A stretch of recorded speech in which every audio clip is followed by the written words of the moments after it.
Hey, how you doing? This is Chuck Engler. Welcome to Spring Piston Rifle Fever.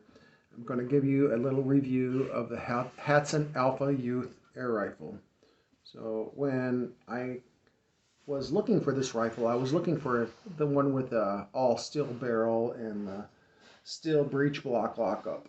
And so I contacted Mel's Sporting Goods because that's one that they showed like that. But when I talked to them on the phone, and they told me yes, they had one with a steel breech block and all steel barrel. We can see that this one does not. This came from Mel's. Um, that was not like a deal breaker with me or my son. This is who I got it for, was my son. So the rifle is pretty powerful for what it is. But there is one big problem with this one. And I wanted to let people know that because there was a few people that were asking about this brake barrel.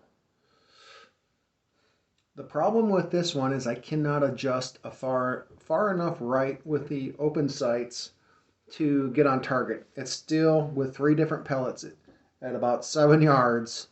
It's still about an inch and a half away from the target. So if we move out any further than 7 yards, which we will, or would, I'm going to show you a little bit more of it, it would be even further off target. So unfortunately, this one is going to go back to Mel's. They were very polite, very nice. They apologized for the air rifle. They didn't build it. This was built in Turkey. I'm wondering if one of the reasons why the sights were so far off, because it has a steel barrel on the inside in here. And if it was not laid in this synthetic shroud perfectly, say for instance it was a little left or a little right, these open sights are not going to adjust far enough for you to be on target. A few other things I want to show you about this rifle. It is powerful enough. I mean, it was close range. It was ripping through a Rotel can, no problem. So I'm going to cock this. You don't have to cock it very far to get it to engage. But this is not very nice either. The breech seal. It's like smashed. That darn light in the background. It's smashed flat. If you can see that. Get this up here close. Get my face out, see if it'll focus in on this instead. That's not very impressive, and it's kind of cracked in there also.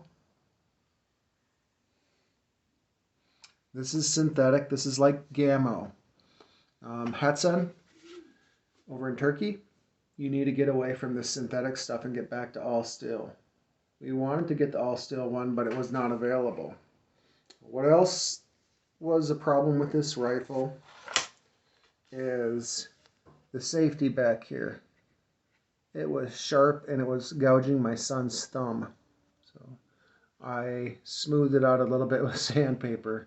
It is going back, but it also will not adjust on target, and that did not take one thing away from this rifle. If this was on target and we could shoot accurately with it, with the open sights, it would be a keeper. But the reason why I bought this for my boy was to have fun with open sights and drill some cans. And he can't drill cans and have fun like he'd like to have with it. So what Mel's Outdoors is doing for us, and hopefully this rifle that they're going to send me, is the Stoeger S3000C, which looks like it must be a little more powerful. They rate it at 800 feet per second, so I'll take 200 feet per second off that and call it 600 feet per second. This Hatsan here is supposed to be just under 500 feet per second, what they have it rated.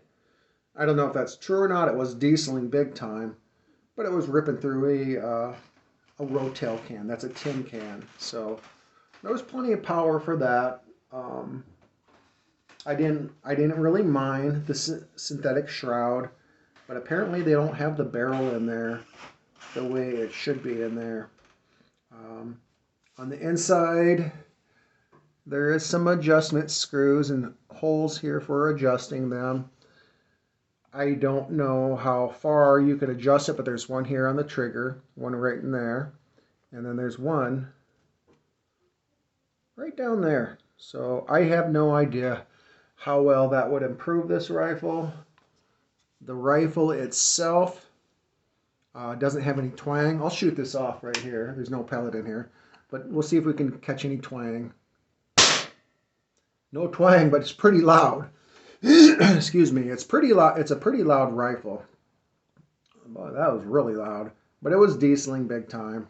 But I would have to say I cannot give a thumbs up to this rifle. You might be able to get a good one. And this one here might work fine with a scope, but my boy didn't want it scoped. He wanted to use the open sights. So when we buy something that has open sights, we expect it to work. It's the way it is, even if it didn't cost that much. We still want it to work. That's it. Either that or don't put open sights on it at all. So like the video, give me a like, give me a subscribe. God bless everyone, and make sure you can return your rifles when you purchase them. Hatsan has a hit or miss history, and some of them can be really good, and some of them not so good. Send the not so good ones back, reorder until you get what you want to get. My Hatsan 95 is an example. First one bad, the second one good. Now I got my 125 and I got a few problems with that, but once I get a few threads extra on my pivot bolt, that will be in action again. Like, subscribe. God bless everyone. You have a great day.